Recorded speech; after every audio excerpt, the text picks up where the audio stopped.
to Season Liberally 101. Today we're going to be making 3 fresh, cool salsas during the summer when you don't want to heat your kitchen up, so check it out.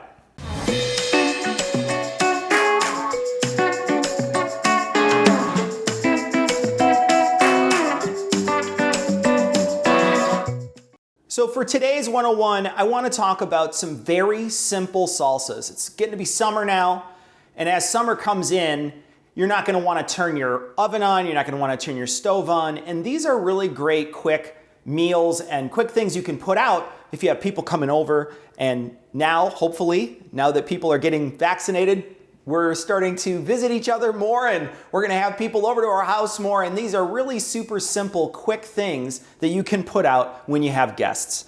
I'm going to be making 3 fresh salsas today. The first one is a Pico de Gallo. I'm going to be making a guacamole, and I'm going to be making a mango salsa. So for each one of those, I'm going to show you how to pick the vegetables out and how to choose the right vegetables so it turns out as good as it possibly can. Now, Pico de Gallo, I'm going to show you all the recipes I show you today are going to be very, very, very simple. There's a lot of things that you can add to this, and additives are wonderful, and you can do a lot of really great stuff depending on what you want to add to it. But I'm going to show you these with very few ingredients, 4 to 5 ingredients a piece. And then you can customize it however you see fit afterwards. So now for the Pico de Gallo, the first thing you want to do is find ripe tomatoes. So especially in the winter time and when you're getting into fall, it's difficult in the supermarket to find nice fresh tomatoes. In the summer they're abundant, and we normally can find really nice ones with deep red flesh like this. And this is what you want. If they're off color, if they look pink or pale, those are not going to be very flavorful tomatoes. And you normally want to steer clear of those if you're going to be making something fresh with them. In the winter time, even Roma tomatoes like this are hard to get. So you want to find something that is still a deep red color. And most of the time you'll find cherry tomatoes and grape tomatoes. Those ones will be the ones that you would have during the winter times and other times, off times of the year, because those can ripen all year round. But in the summer, tomatoes are very abundant. So you can find on the vine tomatoes. I'm using these today, but you want to find something with a nice deep red color. So we're going to get started. We're going to cut our tomatoes. The first thing you want to do, now you can either core this or you can nip the top of this off. If you want to core it, take a small knife, choke up on that knife, and then press in. And then as I'm pressing in and holding with my thumb, and I'm making sure, the reason why you want to choke up on it is if I don't choke up on it, it can go all the way through the tomato, and you don't want that to happen because it'll stab my hand. So if I choke up on it, I can then use my hand as a guide, so it can't ever go past where my hand is holding it. So I'm going to just use it to take the top off the tomato.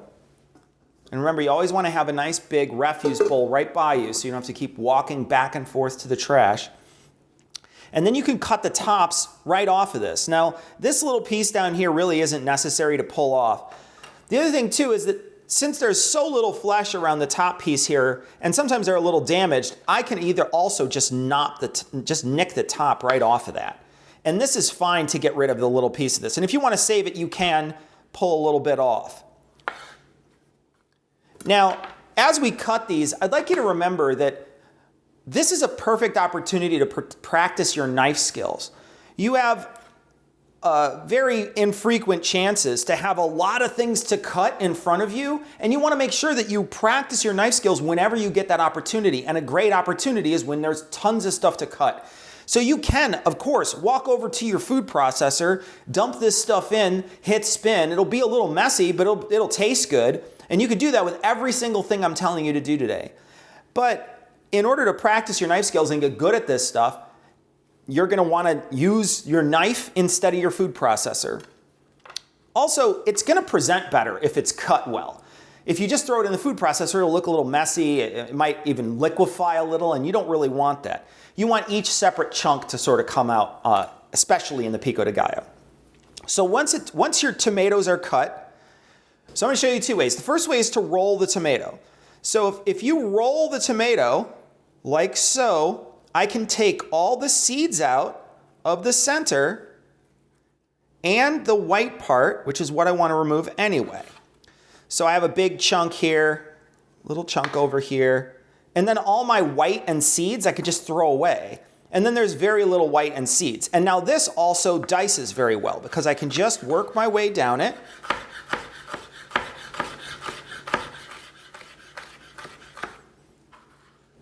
Turn it the other way.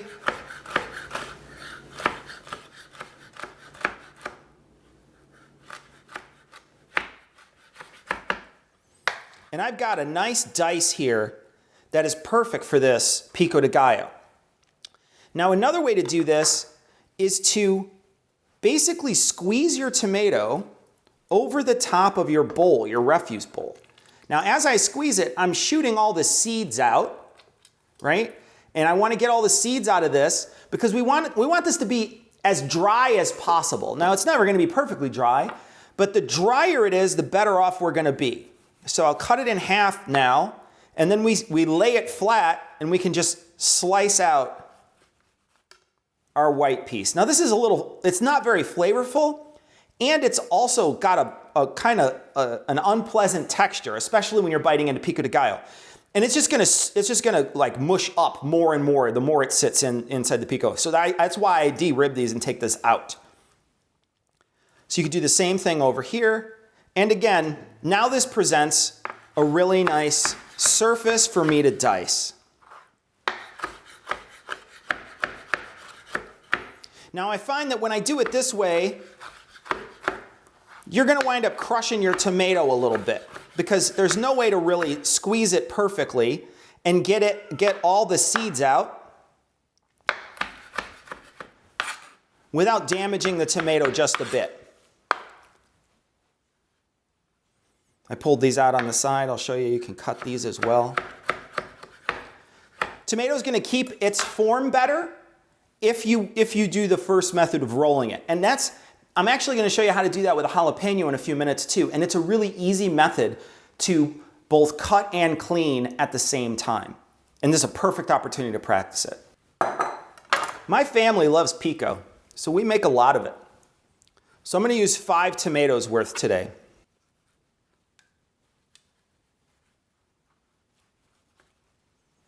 If you don't catch them all, you can just run your knife. Remember to always, you don't want to do this, right? Because I'm going to be cutting towards myself. So you always want to run away from your hand. Doesn't work on one side, spin it around and do it the other way. Now this works well with the Roma tomatoes, but if you have big on the vine tomatoes that are big round tomatoes, your best bet there is going to be squeezing them because it's a little harder to roll those and you're going to miss a whole big chunk at the bottom. Another option is you could core these. You could buy a corer and use your corer to dig in there. But again, you might crush them because tomatoes are they're very delicate. Not like an apple. If you smash a corer in an apple, you're probably not going to damage the apple, but you might damage the tomato.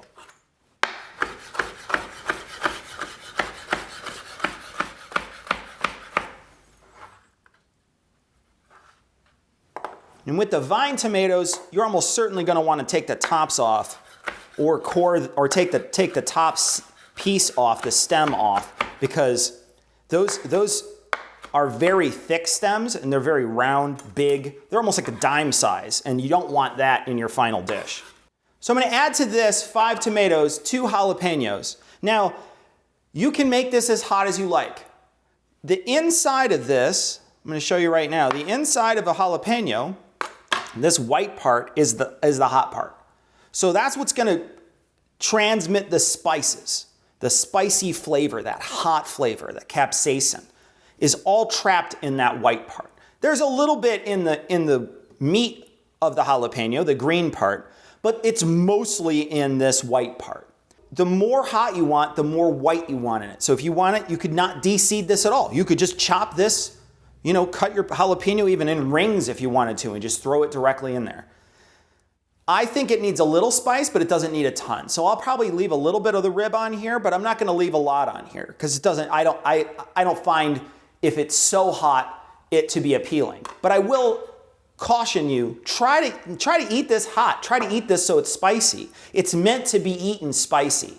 It's created and made so it's spicy. And what we're going to be using it for, it needs that spice. So I would suggest that you leave a little on it, as much as you can handle. So I'm going to roll these just like I did my tomatoes. I'm rolling it along. And as you can see, I'm cleaning it as I cut.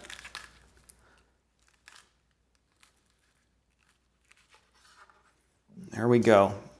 Now there's a little piece on there. I'm going to leave that on, and I'm going to slice this and dice it up.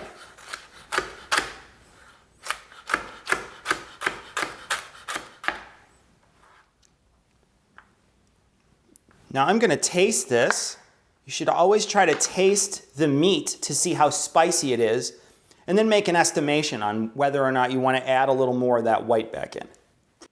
It's barely hotter than a green pepper, like just the tiniest little piece hotter. So this is not a very hot jalapeno. So I will add just a tiny bit of this white back in. I'm going to dice it up, and I'm going to throw this white directly in.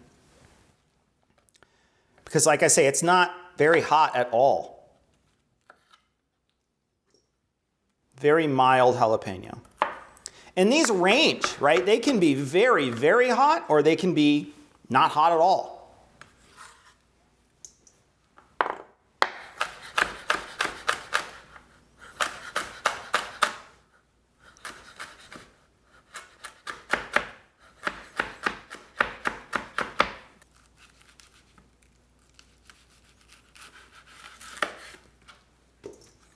All right, let's taste this one.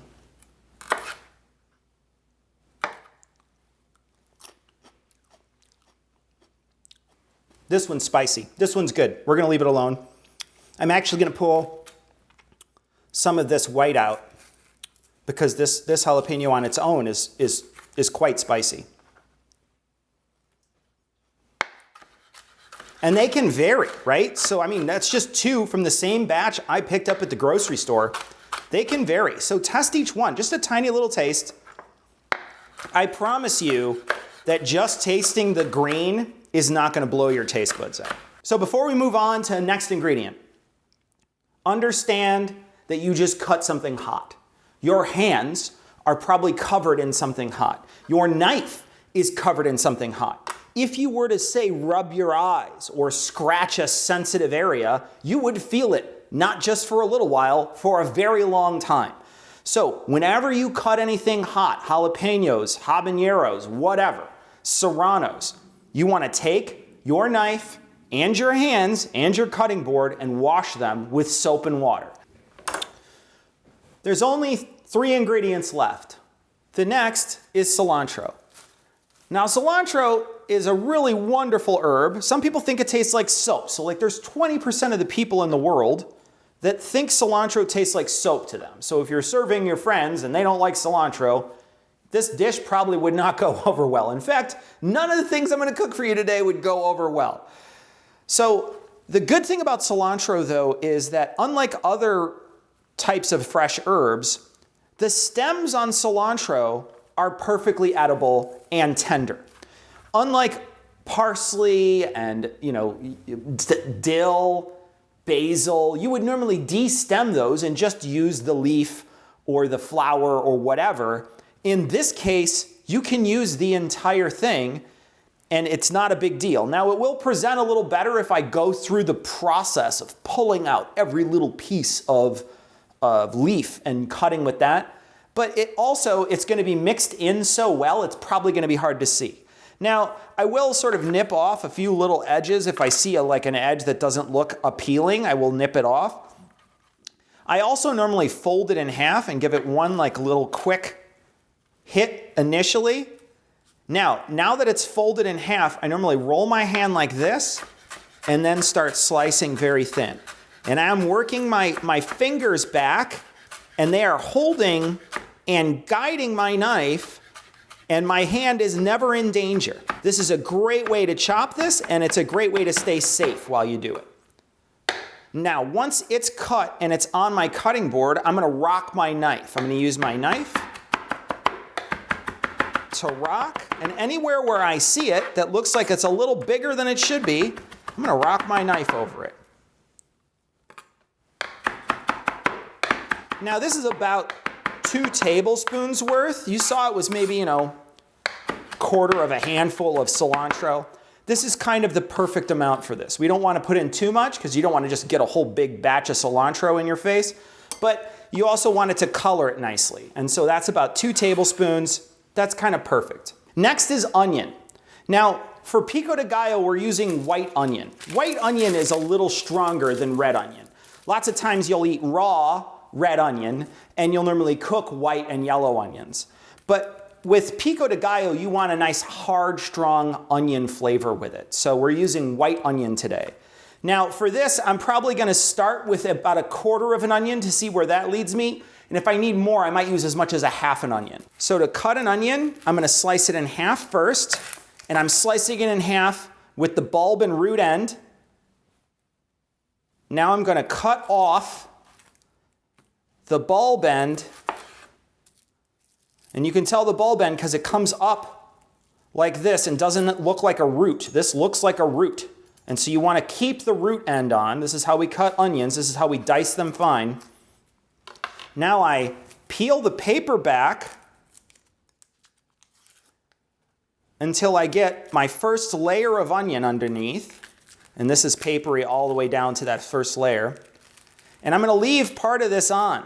I'm leaving this little handle on here because what I'm going to do is I'm going to slice it. First, I'm going to slice it nice and thin this way. Remember, my hand is never in danger here because I am slicing with my hand up.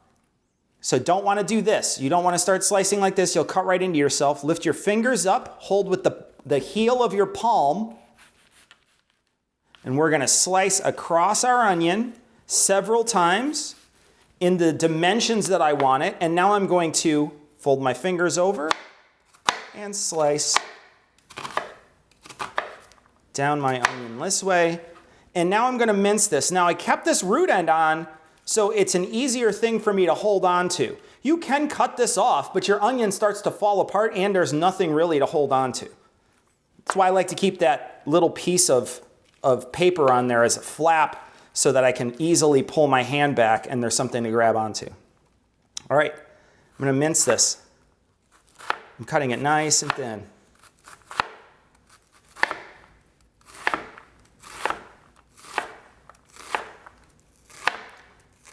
Yeah, and this is gonna take almost as much as I cut. So yeah, I'd say 1/2 an onion in this is fine. We are down to our last 2 ingredients. Now we're gonna put lime juice in here. You can use red vinegar, like sherry vinegar if you want. You can use just regular white distilled vinegar if you like. I like lime juice in here. I think it adds a lot of flavor.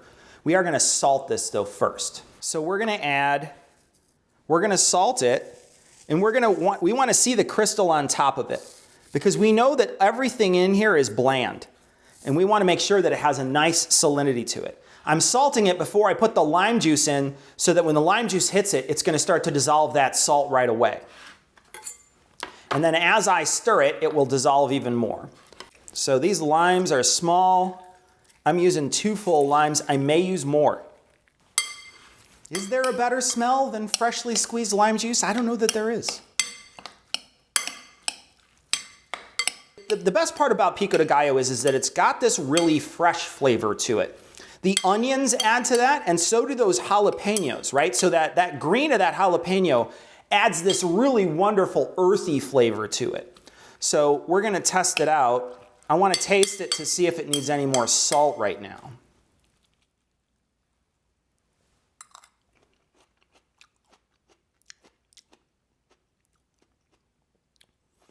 Needs a splash of salt.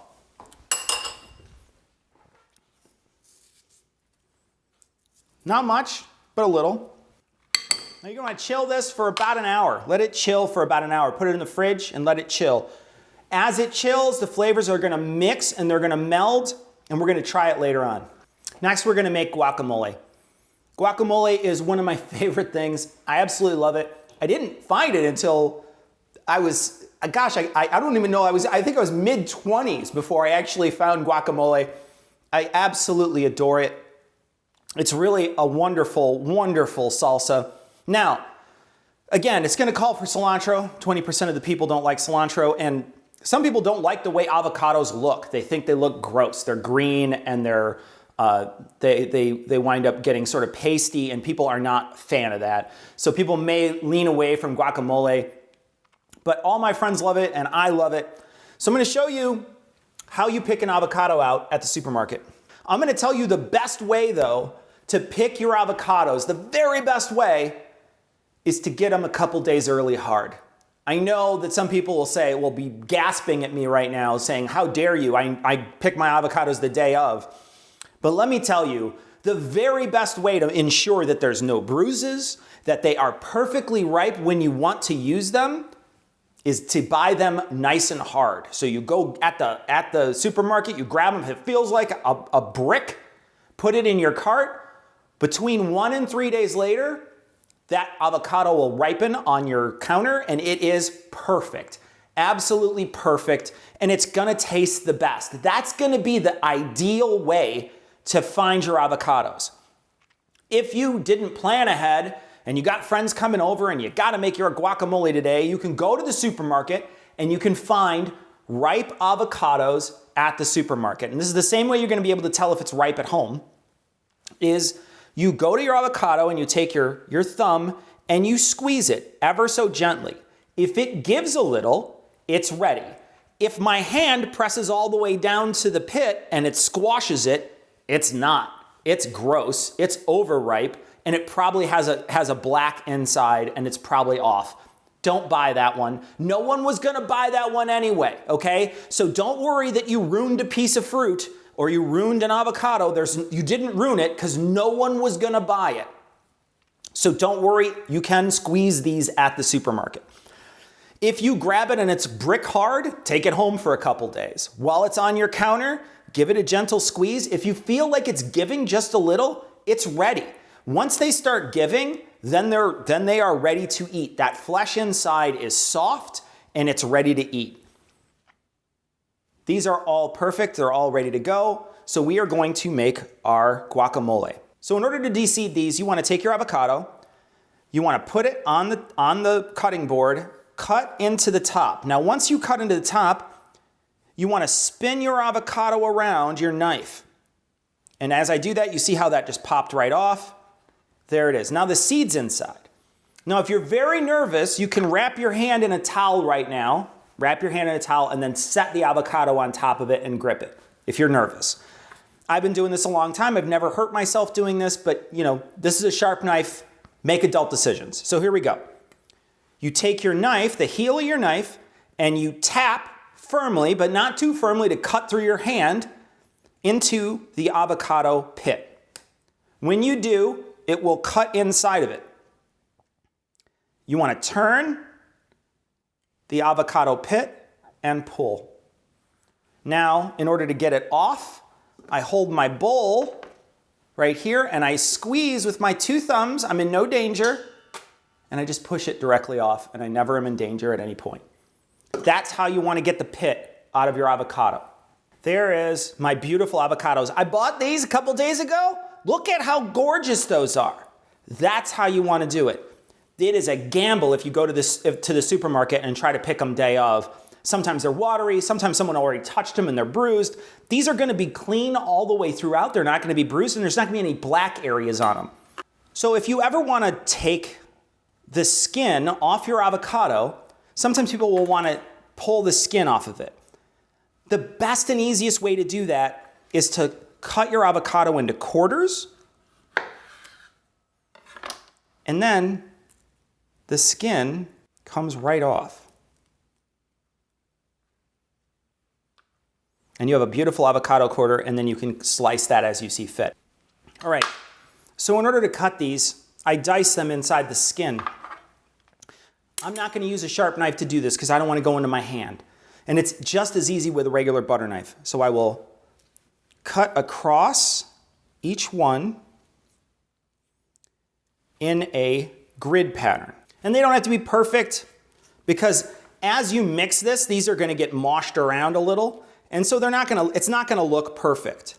But I like to have an illusion that it looks like it's cut rather than just pulling it out and throwing it again inside of a food processor. Because now you're gonna get a paste, and I don't feel like the paste has the same flavor, because in my guacamole, I can pull out a piece of avocado that also has some paste on it. And so you'll get a little more avocado, and it'll be like a chunk of avocado in your mouth, and that changes the flavor profile of the scoop rather than just it all being uniform. So I just used a spoon to scoop right along the side.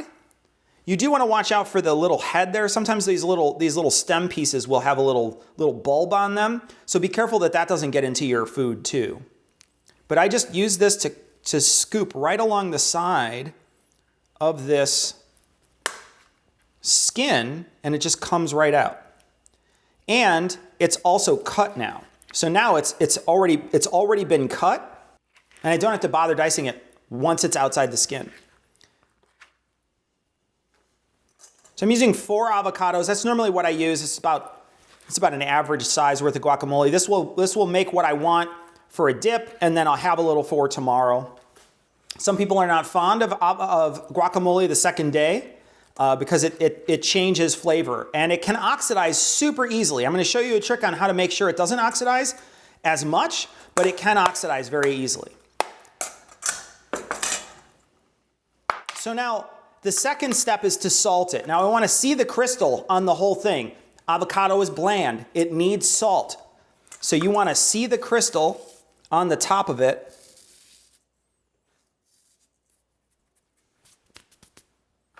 And remember, you can't ever take salt out.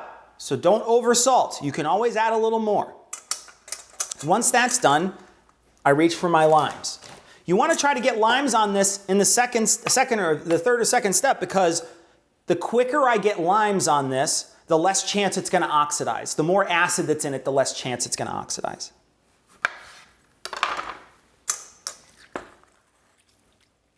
And I'm squeezing it directly over that salt. It's going to dissolve that salt. I'm using 2 limes in this because these are small limes. If you had a big honkin' lime, you want to make sure that you use, maybe 1.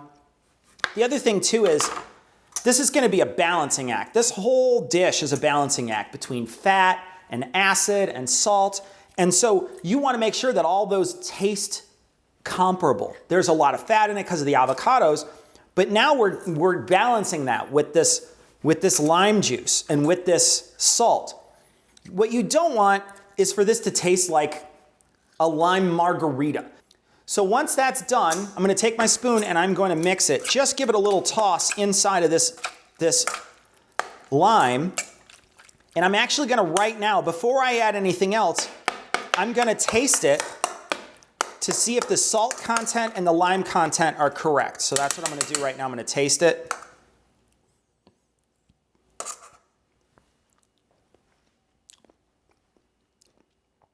Yeah, it's perfect. It's absolutely perfect.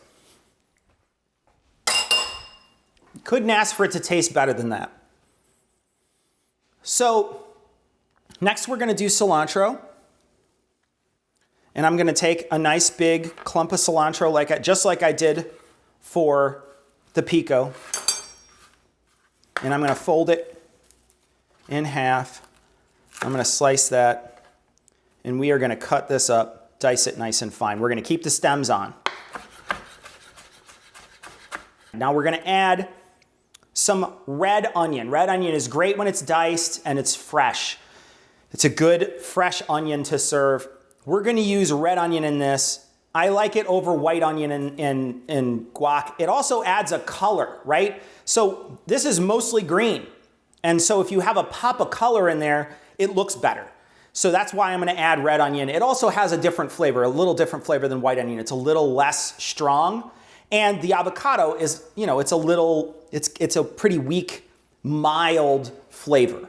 And for this, I'm probably going to use about maybe 2/3 of this half of an onion. But I am going to mince it just like I did the white onion.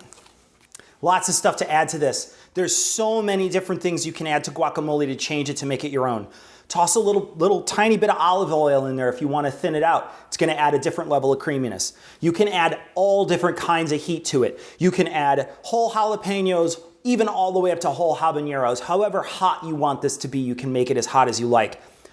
If you want to add a little bit of raw garlic to this, you can mince your garlic really fine and throw some raw garlic in here. You can use a little bit of orange juice instead of your lime juice, and that's going to add another different flavor to this. If you want, toast a little cumin over the fire, grind that up and sprinkle that inside of here, another layer of flavor in here.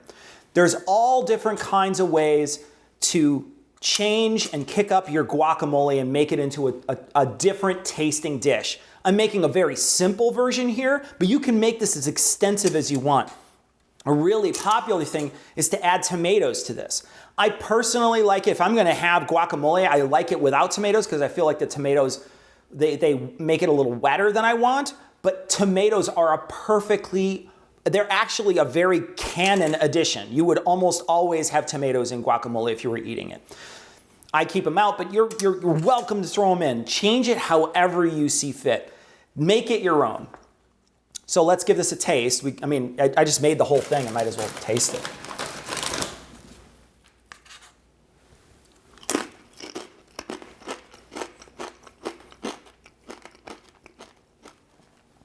It is perfect. Creamy. There's a little bite of onion. It's got that wonderful undertone, garden fresh cilantro. It's salted enough. There's a tiny hint of lime. It's exactly what you want. Make a nice harmonious guacamole. Change it however you see fit. So in order to make sure that this oxidizes as little as possible, now it's probably going to oxidize a little even if I do this. But if I were just to dump this inside of a little container like this and have some air at the top, it's going to be black on the top. And most people, what they'll do is just scrape that black part off and throw it, because that oxidized avocado doesn't taste very good. So if I was going to put some of this in here, let's say I had some left over, and I don't want to fill it all the way up because I want to show you. So let's say I have this much left over. I'm going to press it down into my container with my spoon. I'm going to press it down so that I'm trying to get as much air out of it as possible, right? I'm going to try to make it smooth. And then what I'm going to do is I'm going to take a little piece of, I have press and seal. You can use saran wrap if you like.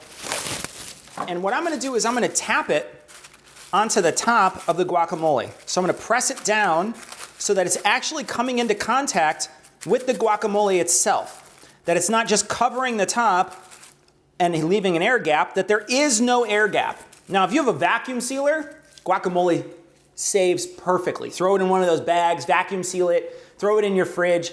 Day or two later, you can snip that out and like squeeze it out of like it's a pastry bag, and it's perfect.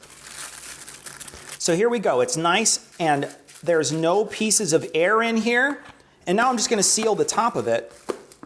And this will stay in your fridge for a day or two at least, and it may get a tiny bit of discoloring in here, like you may pull it off and it may be a little darker on the top, but it will not be as dark as if you just left it alone and did not put any saran or cling wrap on top. We're gonna make a mango salsa. Mango is beautiful, sweet fruit, delicious, and it's perfect. Mango salsa is a beautiful, wonderful summer dish. Mango salsa should be hot, it should be spicy. We're gonna be using Serrano chilies, and we're gonna be using a lot of the chili for this because we want it to be spicy. You're gonna choose your mangoes similar to how you choose your avocados. If you wanna make sure they're ripe and you find them when they're perfectly ripe, buy them when they're nice and hard. If you're looking to use them within a couple days though, you have to have a tiny bit of give in them when you buy them. So even, I bought this a couple days ago, this one isn't even ready yet. So a couple of these, they have a soft give as I squeeze them. That's kind of exactly where you want the mango to be. All right, so the first thing I want to do is I want to nip this bottom piece off where the stem is, because I want to find the seed inside. I think the seed lies this way because that's the width of the mango, but we want to be sure. So I'm going to cut the bottom piece off like so. And as you can see, it is going side to side here. So what I'm going to do is I'm going to lay it flat. And then I'm going to cut about halfway in. I'm going to slide my knife and I'm gonna find that seed. I hit it, so I'm gonna tilt my knife just a little, so I basically go right along the side of that seed. So you can see it inside of there. Now I'm gonna cut a little bit off the top here, turn it, and now I am going to carefully cut alongside this side. And so now this seed is isolated. We're gonna cut along the side here, and we're gonna cut along the side here, and that is basically the seed inside here. There's not much of this meat left on this mango. That seed takes up most of the real estate in here. And so that's what we're gonna do for each piece of this. So now each piece of this mango is ready to go. What we're gonna do is we are gonna score it now alongside of the skin, just like we did with the avocado, but this time we are gonna use a sharp knife. I'm just not gonna use my giant knife to do this. I'm gonna use a smaller knife to do this. And now I'm not cutting all the way through the skin. I'm letting it drag along the skin. The skin is very tough and leathery in these. So it's actually kind of hard to pierce the skin completely. So if I just drag it alongside like so, I'm not cutting through. You can see I cut it one little tiny piece as I was cutting through, but it's essentially scored all the way through. And the flesh is much, much softer than the outside of the mango. And these are slick, so be careful, okay? It's hard to control your knife and your hand on a slick surface, so just be patient and be careful. As you can see, I cut myself already today on mangoes, and they're very easy to cut yourself on if you're not paying the utmost attention.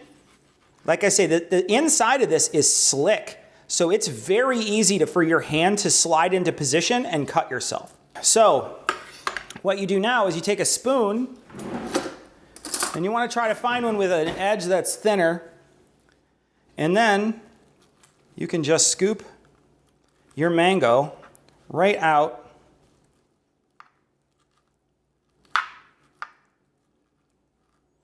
of the shell, just like you did your avocado. But the shell is not as stiff, and it's a little floppy. Now this is 3 mangoes, and to this I'm going to add about 1/4 of an onion. Same way we did earlier, we're going to use that piece of that onion to fold it back. Now I want the onion to be fine here if I can, so I'm being careful to try to make sure that it's as fine as possible. So that means all my cuts should try to be closer together. About 1/4 of an onion. That's about the right amount. That's about 1/4 of an onion to 3 mangoes. Now, we're gonna take our serrano, we're gonna nip the top off of it, and we're gonna do like we did the jalapeno, and we're gonna roll it. And now these ones are a little harder to roll. And I'm gonna use my spoon to pull some of that center out. But I'm gonna leave some of that pith in there because I wanna make sure that this is spicy.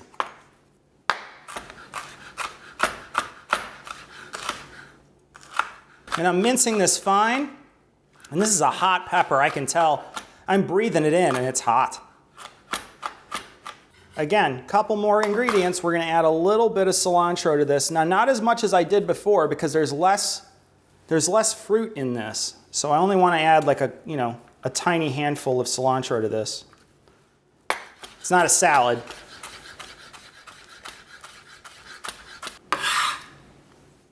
All right. I'm using lime juice again. We want to get a little lime in there, a little lime flavor, because lime and cilantro go so well together. And I'm going to salt it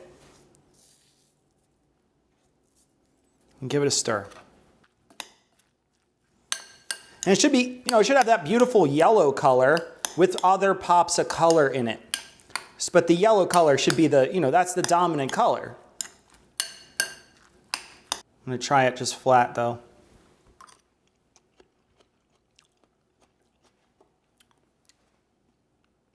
Yeah, it's spicy, it's good. And that's what you want, that sweet and hot really classic flavor all across the globe. In Mexico, Vietnam, you know, like, I mean, that spans the entire globe. That's across the world from each other. All types of countries in between. Sweet and hot is a flavor that goes really well together. And this is exactly that. It's got that sweet flavor. It's not very sour. It's more sweet than anything else.